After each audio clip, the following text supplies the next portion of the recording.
Je m'appelle Serge Gagné. Je suis membre de la Société Patrimoine et Histoire de l'Île-Bizarre et Sainte-Geneviève. La Société, d'après son nom, s'occupe autant du patrimoine que de l'histoire. Et puis dans le patrimoine, il y a le patrimoine naturel. Donc aujourd'hui, nous allons nous concentrer sur les oiseaux. Premièrement, je voudrais vous donner un aperçu de la situation générale des oiseaux dans le monde pour revenir un petit peu plus précis par la suite. Donc, les oiseaux dans le monde, il y a environ 10 000 espèces. Je dis environ parce qu'il y a des espèces qui disparaissent chaque année. Il y en a d'autres même qui sont découvertes, qu'on ne connaissait pas. Donc, environ 10 000 espèces. Et le nombre d'individus, le nombre d'oiseaux dans le monde, il y en a environ 50 milliards, soit 6 fois plus que la population humaine. Par contre, par rapport aux insectes, nous sommes en très petit nombre. Donc, les insectes, au lieu d'avoir 10 000 espèces d'oiseaux, il y a environ 887 000 espèces d'insectes. Et le nombre d'individus, des insectes, c'est environ 10 quintillions. C'est un mot qui n'est pas très courant. Donc, c'est-à-dire que 10 quintillions, c'est 1 milliard d'insectes dans le monde. Ensuite, à propos des oiseaux, la population, le nombre d'espèces d'oiseaux au Canada sur 10 000 dans le monde, là, il y a environ 690 espèces. Au Québec, environ 450 espèces. Et puis ensuite, près de chez nous, dans le parc nature de l'Île-Bizarre, il y a environ 160 espèces qui ont été observées au fil des ans. Pas 160 espèces en même temps, mais qui ont été observées dans notre parc.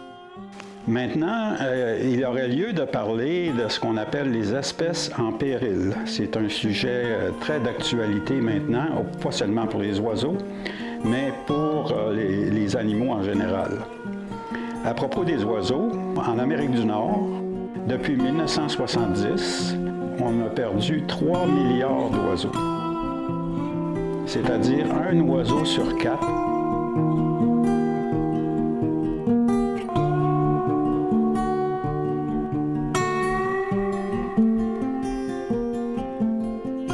Pourquoi 1970? C'est parce que cette année-là qu'a commencé un relevé d'oiseaux qui est nord-américain, Mexique, États-Unis, Canada, qui a commencé en 1970. J'ai participé à ce relevé-là pendant 25 ans avec un copain qui était mon patron et qui m'a tout montré à propos des oiseaux. Donc, une fois par année, on allait dans le coin de Drummondville pour faire le relevé, qui est un parcours précis qu'il faut reprendre chaque année. Quelles sont les raisons du déclin des populations d'oiseaux en Amérique du Nord puis dans le monde? La première raison, c'est la perte d'habitat. Qu'est-ce que c'est qu'un habitat? C'est un milieu de vie. Il existe de nombreux habitats différents. Il y a les milieux urbains, en pleine ville, en plein village. Et les habitats pour les oiseaux, par exemple, il y a des champs, des prairies qui existaient comme des prairies avant, puis qui ont été convertis à la culture, monoculture du maïs à perte de vue, entre autres, ça c'est un exemple. Donc, il y a certaines espèces d'oiseaux qui habitaient dans les prairies avant, qui ont perdu leur habitat. Les cultures, évidemment, de maïs, ça ne leur convient pas. Donc, la perte d'habitat aussi, le long des fleuves et des cours d'eau, ça aussi, c'est d'autres habitats qui ont été perdus à cause de l'aménagement, développement urbain, développement industriel, des ports, etc. Donc, après la perte d'habitat, quelles sont les raisons de la diminution des oiseaux? Croyez-le ou non, la principale raison, c'est les chats. Les chats tuent plus de 100 millions d'oiseaux par année au Canada. Donc les chats domestiques, les chats sauvages, etc., sont très, très habiles pour capturer les oiseaux. L'autre raison qui suit, c'est les collisions avec les fenêtres. Ça cause une mortalité de plus de 25 millions d'oiseaux par année au Canada. par exemple dans les grandes villes avec les gratte-ciels et tout ça. Mais la majorité de ces collisions-là, c'est avec nos maisons. Et puis, il se vend maintenant des produits très sophistiqués qu'on peut mettre dans nos fenêtres pour empêcher les oiseaux de se cogner dans nos fenêtres. Donc, c'est à peu près ça les principales raisons des déclins des populations. Ensuite, comme je vous mentionnais tantôt, Société, patrimoine et histoire. Donc maintenant, on va parler un peu de l'histoire des populations d'oiseaux. Certaines personnes parmi vous savent qu'il y a des espèces que nous avions ici, anciennement, au Canada, au Québec, qui sont disparues. Principalement, les deux principales sont la première, c'est la tourte voyageuse. La tourte, elle était tellement abondante, il y en avait des milliards. La tourte migrait vers le Canada chaque printemps et retournait dans le sud de l'automne. Donc les chasseurs, il était tellement facile à chasser. Elle arrivait dans un arbre, puis il paraît, selon ce que j'ai lu, qu'elle pouvait faire ployer les branches des arbres tellement il y en avait. Puis les gens, ils prenaient ça, puis ils mangeaient ça. C'était à consommer. Donc la tourte, semble-t-il que ça serait à l'origine de nos tourtières, là, une tarte et tout ça, à la viande de tourte voyageuse. Donc la tourte a disparu à la fin du 19e siècle. Une autre espèce qui a disparu, mais c'est pas seulement au Canada, celle-là, mais c'est le grand pingouin. Le grand pingouin a disparu.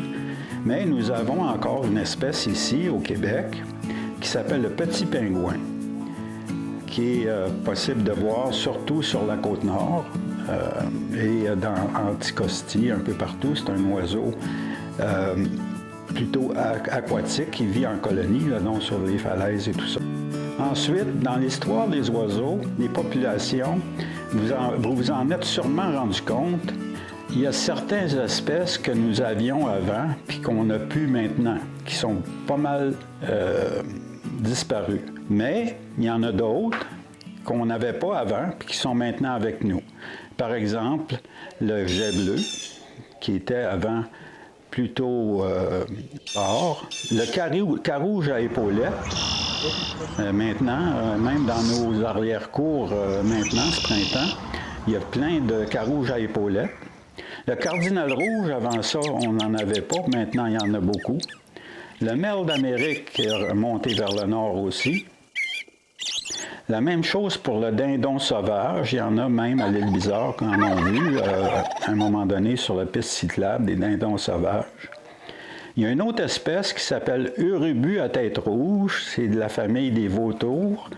Et puis, cet urubu, maintenant, est très présent chez nous. On le voit qui vole dans les airs avec les ailes en V, comme ça, qui se promène dans les airs, un gros oiseau noir qui est de la grosseur d'un vautour. L'urubu à tête rouge. Il y a d'autres espèces aussi qui ont disparu, qui sont en disparition maintenant, ne sont pas complètement disparus. C'est ce qu'on appelle les insectivores aériens. Ça, les insectivores aériens, c'est les oiseaux qui se nourrissent d'insectes en vol. Ils se promènent dans les airs, puis ils le bec ouvert, puis ils engouffrent des insectes, ils se nourrissent avec ça. Donc, dans les insectivores aériens, on a les hirondelles, les martinets, les engoulevents. Donc, ces espèces-là sont de plus en plus rares. Je me rappelle chez moi, quand on est arrivé à l'île Bizarre pendant les années 80, on avait des hirondelles bicolores qui venaient chaque printemps et on mettait des nichoirs. Maintenant, on n'en a plus. Les hirondelles sont seulement dans le parc nature. Il y a l'hirondelle bicolore puis il y a l'hirondelle rustique qu'on appelle. Donc, les insectivores aériens, pourquoi il y en a moins? Parce qu'il y a beaucoup moins d'insectes dans les airs qu'avant. Pourquoi il y a beaucoup moins d'insectes? C'est parce qu'on utilise des pesticides. On n'aime pas les insectes, on veut s'en débarrasser. Il y a même des municipalités qui font des arrosages contre les insectes. Donc ça, c'est une raison majeure pour laquelle les insectivores aériens sont en diminution grave. Donc, il y a des espèces qui sont en péril, puis il y en a d'autres qui prospèrent. Donc, celles qui prospèrent, c'est surtout des oiseaux aquatiques comme la bernache du Canada.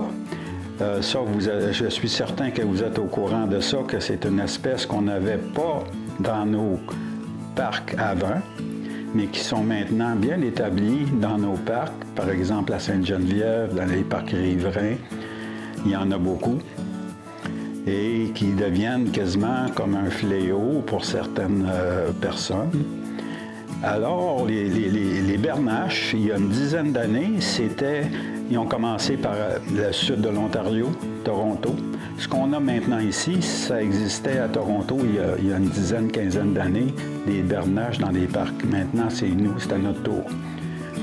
Ensuite, dans les oiseaux qui prospèrent, il y a les oies, des oies des neiges qui montent vers le nord. Ça, ces oiseaux-là sont en augmentation. Il y a aussi les rapaces, ou ce qu'on appelle les oiseaux de proie.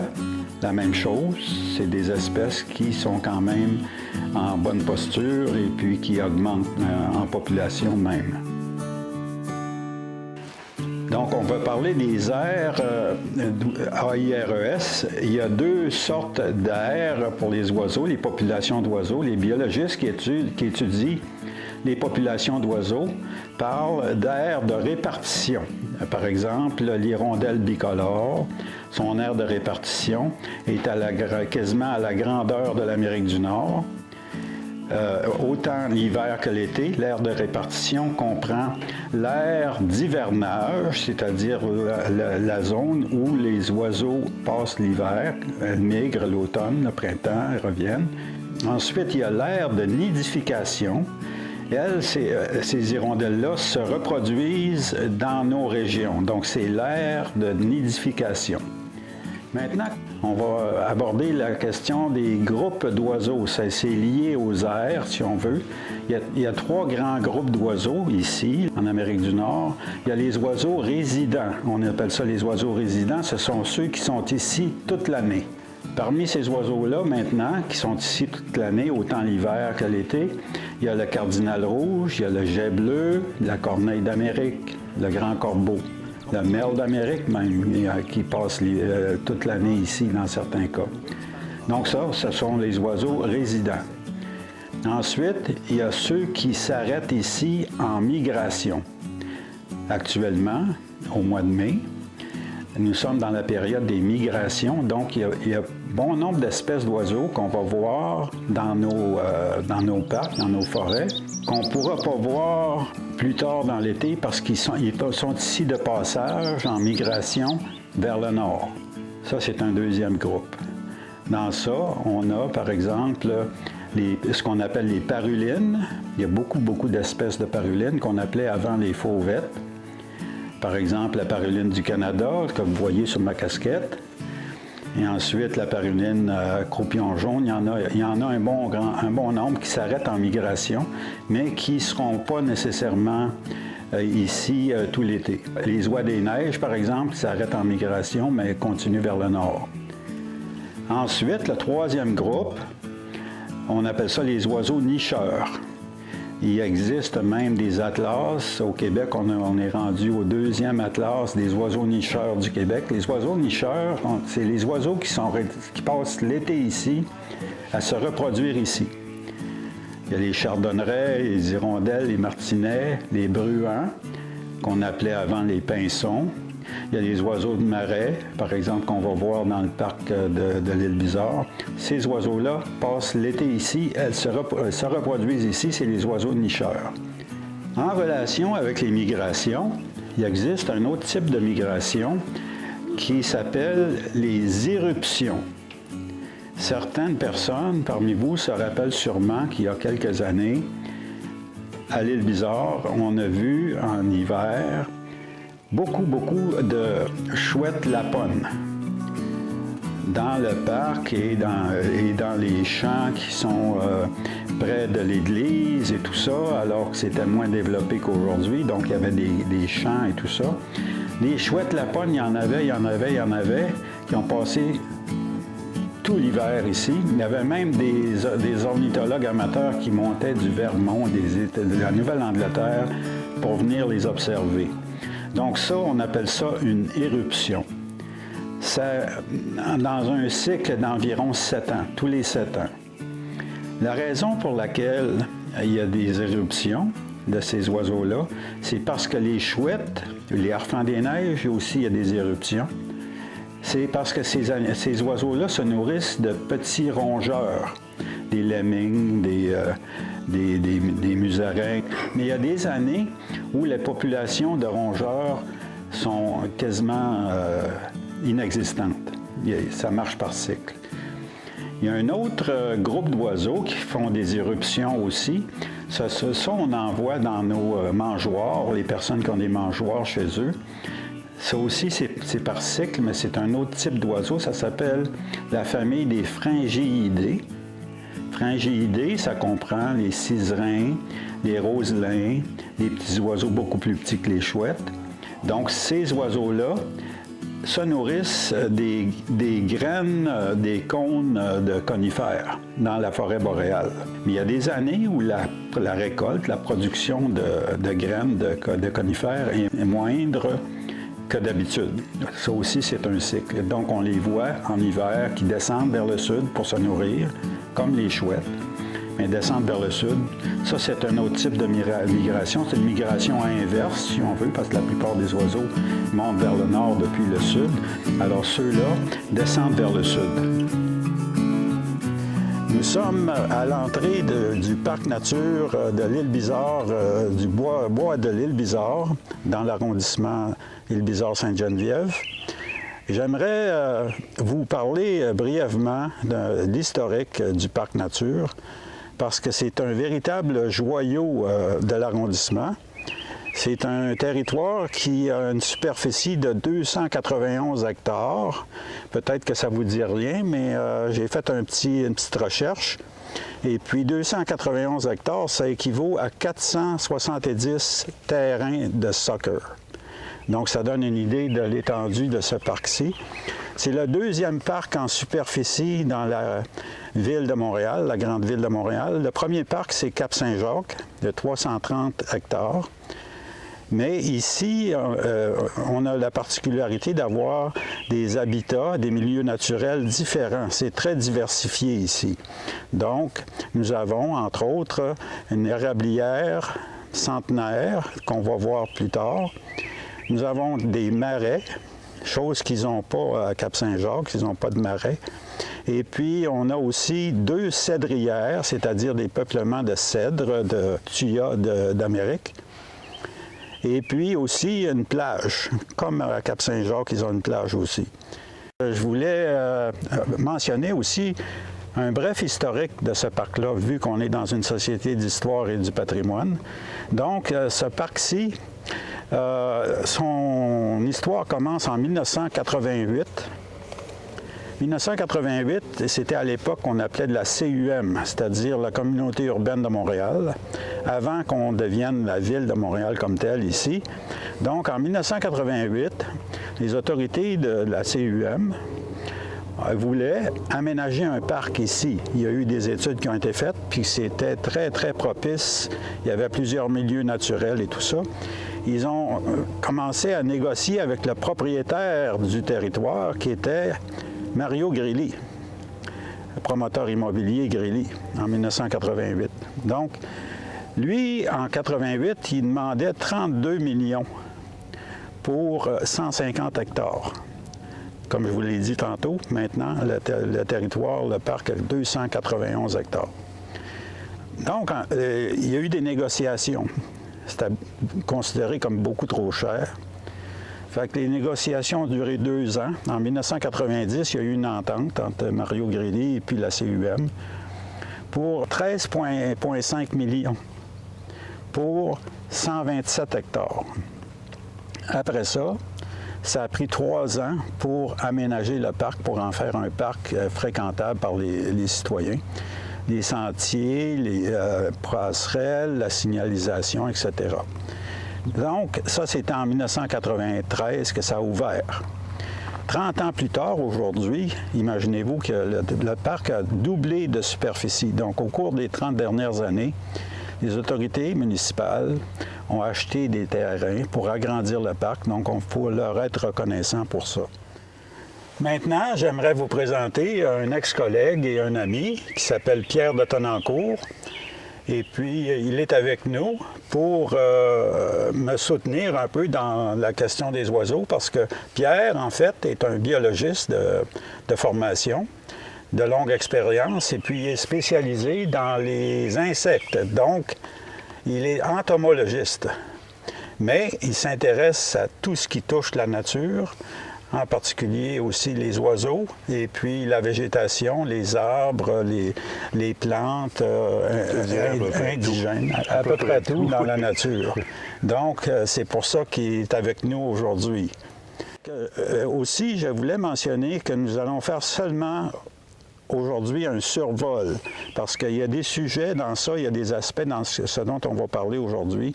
On pourrait passer des heures à en parler. Donc, c'est simplement une vue d'ensemble aujourd'hui que nous allons voir. Nous sommes dans un des milieux naturels du parc nature, c'est-à-dire une érablière à hêtres. C'est-à-dire que la majorité des arbres dans cette érablière, c'est des érables, évidemment. Puis il y a aussi des hêtres à grandes feuilles. Donc, c'est un des milieux naturels. Donc, Pierre, dans un milieu comme ceci, aurais-tu quelques idées des espèces d'oiseaux qui se trouvent ici? Chaque milieu dans une région donnée va abriter une faune très particulière. Dans le cas des oiseaux, on est dans une période assez riche où toutes les parulines, des oiseaux qui nous arrivent du sud, des migrateurs, ils sont déjà arrivés. On a une très brève période pour les observer facilement. Comme on peut voir, les feuilles sont déjà pas mal sorties et on a à peu près une fenêtre d'à peu près une semaine pour vraiment les observer avant que les feuilles soient complètement formées. Après ça, ils sont encore là, évidemment, mais on a de la difficulté à les voir. Absolument. Ouais, mais c'est une faune qui est quand même assez riche, ce genre de milieu-là ici. Ouais. Ça me fait penser arriver au point où un des outils essentiels pour quelqu'un qui veut observer les oiseaux, observer dans le sens large, c'est qu'il faut les reconnaître au son. C'est-à-dire que, comme Pierre vient de dire, quand c'est plein de feuilles, c'est très difficile de les reconnaître, les identifier si on ne les connaît pas par leur chant. Donc, Pierre, lui, il s'y connaît pas mal en ce qui concerne les chants, les cris. Donc, si on entendait maintenant, il pourrait peut-être les identifier. Ensuite, dans ce parc-ci, il y a plusieurs autres milieux naturels. Comme je l'ai mentionné tantôt, il y a une cédrière, 2 cédrières, puis il y a aussi 2 marais, des grands marais. Donc, une espèce qu'on trouve dans un milieu donné, comme ici, une paruline couronnée, admettons. Ouais. On ne pourra pas la retrouver dans la cédrière. Ou encore moins dans un marais, par exemple. Ouais. Comme on disait tantôt, chaque habitat abrite une faune particulière. Alors, dans une cédrière, c'est un milieu qui est assez particulier. Il y a une faune qui est moins diversifiée, mais qui est souvent assez singulière aussi comme habitat. Et dans un marais, on va retrouver évidemment tous les oiseaux qui sont aquatiques ou semi-aquatiques qu'on ne retrouvera pas en pleine forêt. C'est ça. Donc ça aide à identifier. Si on sait que, par exemple, dans le marais, un grèbe à bec bigarré, admettons, on sait qu'on ne pourra pas le retrouver ici dans l'érablière. Donc ça, en partant, ça aide. Ça, c'est un point de départ pour savoir quel oiseau on peut reconnaître. Mais je reviens aussi un peu sur ce que tu as dit par rapport à l'écoute des oiseaux.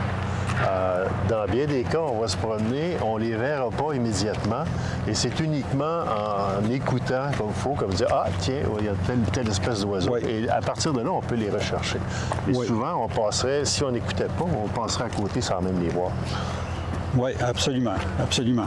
Ensuite, ça m'amène à parler des différents outils qui sont mis à la disposition des ornithologues amateurs, des observateurs d'oiseaux.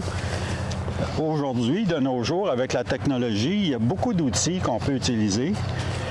Donc, on commence, par exemple, par, évidemment, la base de tout, c'est des jumelles, comme on a ici. Et aussi, si on veut observer les oiseaux de rivage sur les côtes, ça prend normalement des lunettes d'approche, des longues vues. Ensuite, on a des guides d'identification qui sont très, très bien faits et puis qui sont mis à jour selon l'évolution des populations. On parle des populations. Toi, Pierre, je sais que tu peux nous dire à propos des changements climatiques, là, les populations sont variables, hein? Oui, ben, on a qu'à penser, par exemple, au cardinal qui, dans les années... Moi, le premier cardinal que j'ai vu au Québec, c'était en 1980. Et c'était une observation, j'étais complètement étonné de voir ça. Aujourd'hui, c'est au sud avant. Hein? Oui, oui. C'est remonté du sud grâce au réchauffement climatique, entre autres. Et il y a d'autres espèces. Il y a, par exemple, récemment, il y a le pic à ventre roux. Il y a la mésange bicolore. Ce sont deux espèces qui remontent. On parle aussi de l'urubu noir, qui de plus en plus est observé de plus en plus fréquemment dans l'extrême sud du Québec et qui, un jour, va faire partie de notre avifaune commune. Un peu comme l'urubu à tête rouge, qui autrefois était rare, mais maintenant il est partout. Le dindon aussi, le dindon sauvage. Oui, exact, oui. Et ça, c'est un peu le réchauffement climatique qui explique en bonne partie la remontée de ces espèces-là à partir du sud. Aussi, on va revenir sur les outils et les ressources qui sont mises à la disposition des ornithologues amateurs. Entre autres, on a des outils maintenant avec la technologie moderne, avec les gens qui ont leur téléphone cellulaire. Il y a des applications gratuites, deux en particulier qui sont très, très populaires. Il y en a une qui s'appelle Merlin Bird ID, mais malgré le nom, il y a une version française très bien faite qui est accessible sur le web. Cet outil-là est formidable parce que vous vous promenez sur le terrain et puis vous pouvez photographier et vous pouvez aussi enregistrer. Comme là, on entend. On entend un viréo aux yeux rouges. Donc, si vous avez votre appareil, vous le prenez en son si vous ne le connaissez pas, puis il va vous donner un bon aperçu. Il va vous proposer des espèces possibles avec des taux de réussite assez remarquables. Ensuite, il y a un deuxième outil qui s'appelle BirdNet, B-I-R-D à noter. Lui, c'est la même chose, malgré son nom. Il y a une version française, très, très bien faite. Parmi les autres outils très intéressants, il y a deux sites web. On vient de parler des applications mobiles, mais il y a deux sites web qui sont extrêmement intéressants pour les gens qui voudraient apprendre à reconnaître les oiseaux par le son, par leur chant. Le premier s'appelle Xenocanto, X-E-N-O, traduction C-A-N-T-O. C'est en français et vous avez sur ce site-là tous les sons de toutes les espèces d'oiseaux du monde. C'est extrêmement riche. Donc, vous allez sur le site, vous allez pouvoir l'explorer. En passant, toutes les ressources dont on parle, nous allons vous fournir les liens dans la description au bas de l'écran. Donc, Xenocanto, entre autres, vous allez avoir le lien pour vous rendre là.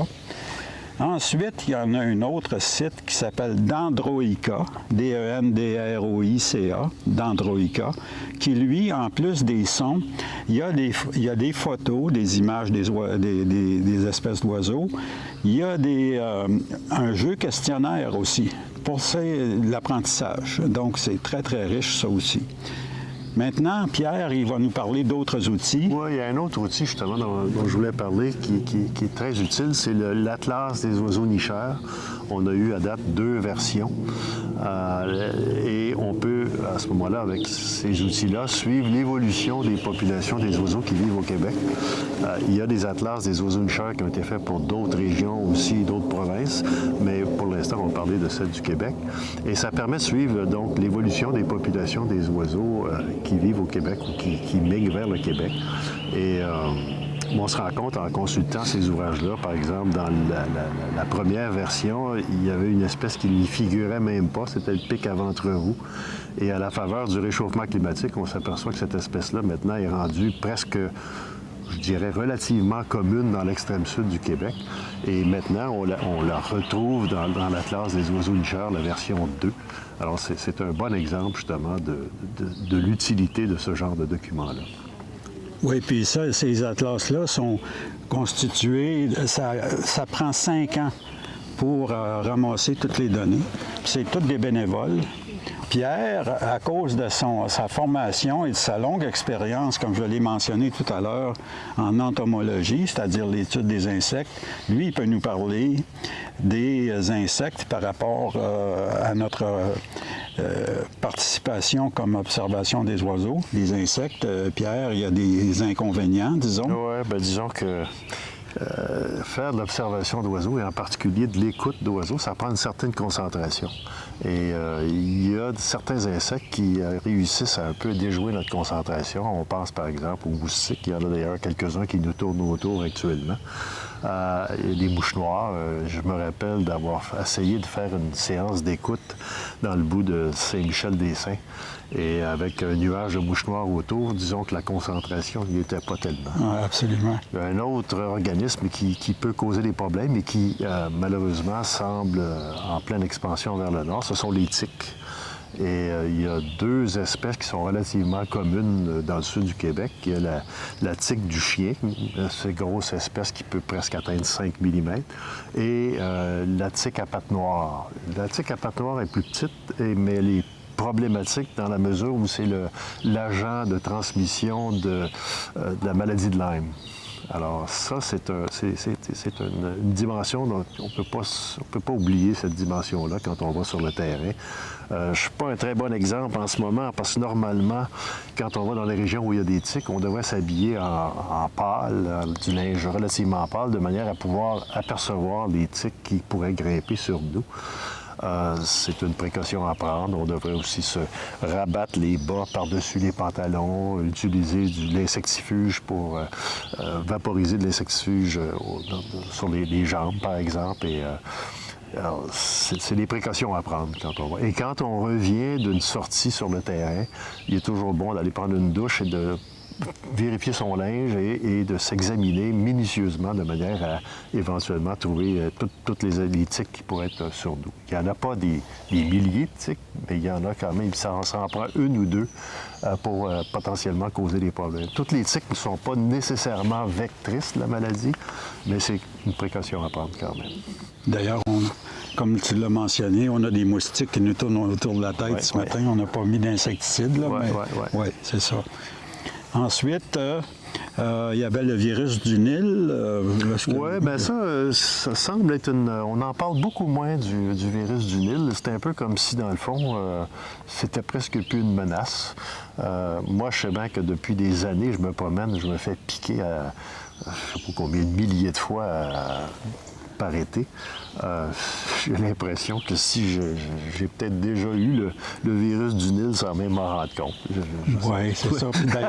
D'ailleurs, je dois mentionner une petite parenthèse. Pierre a fait ses études de maîtrise. C'était sur les maringouins. Hein? Oui. Donc, il connaît ça pas mal, les maringouins. Il a goûté. J'ai eu ma part de piqûre. Oui, c'est ça. Maintenant, on pourrait parler du rôle que peuvent jouer les observateurs d'oiseaux comme bénévoles, parce que de plus en plus, les scientifiques qui étudient pas seulement les oiseaux, mais la faune en général, la végétation, toute la nature, s'appuient sur la contribution de bénévoles, des gens qui, comme nous, observent les oiseaux. On peut participer à des programmes qu'ils appellent de sciences participatives ou de sciences citoyennes qu'on appelle. Donc, il y a 2 organismes principaux auxquels on va vous donner les liens encore pour ça. Le premier organisme, c'est propre au Québec, ça s'appelle Québec Oiseaux, qui est un organisme québécois de longue date. Et vous pouvez aller à leur site web et puis vous inscrire à certains des programmes qui sont offerts pour les bénévoles. Ensuite, il y a Oiseaux Canada, qui est un organisme à la grandeur du Canada, qui ont des bureaux partout, dans toutes les provinces, y compris au Québec. Eux aussi ont des programmes de sciences participatives de toutes sortes qui sont très intéressants et puis vous allez pouvoir aller explorer pour pouvoir participer à ces programmes-là, y compris, comme Pierre mentionnait, pour les atlas des oiseaux nicheurs. Ils comptent sur des milliers de participants, des observateurs bénévoles. Maintenant, Pierre, Je sais qu'on a discuté tous les deux récemment, et puis je trouvais que tu avais une question que je pourrais appeler existentielle ou philosophique, à savoir pourquoi les oiseaux Nous fascine tant. fascinent tellement par rapport aux insectes, par rapport à d'autres organismes vivants. C'est une question qui est intéressante. Ben, je pense que chacun pourrait arriver peut-être à proposer ou à indiquer pourquoi il s'intéresse aux insectes, mais il est indéniable, évidemment, que les oiseaux, ce sont essentiellement de beaux animaux en partant. Le chant aussi, le retour des oiseaux au printemps, l'univers sonore des forêts change complètement et c'est absolument plaisant de rentrer dans une forêt quand les oiseaux chantent comme ça. Mais je sais pas, il y a une fascination pour les oiseaux qu'on ne retrouve pas, par exemple, chez des insectes. Ouais. Il y a bien des gens pour qui un insecte, c'est quelque chose sur lequel on doit piler et exterminer. Ouais. On n'a pas cette réaction-là, évidemment, envers les oiseaux. Oui, c'est ça. Ben, tu es bien placé pour en parler. Oui.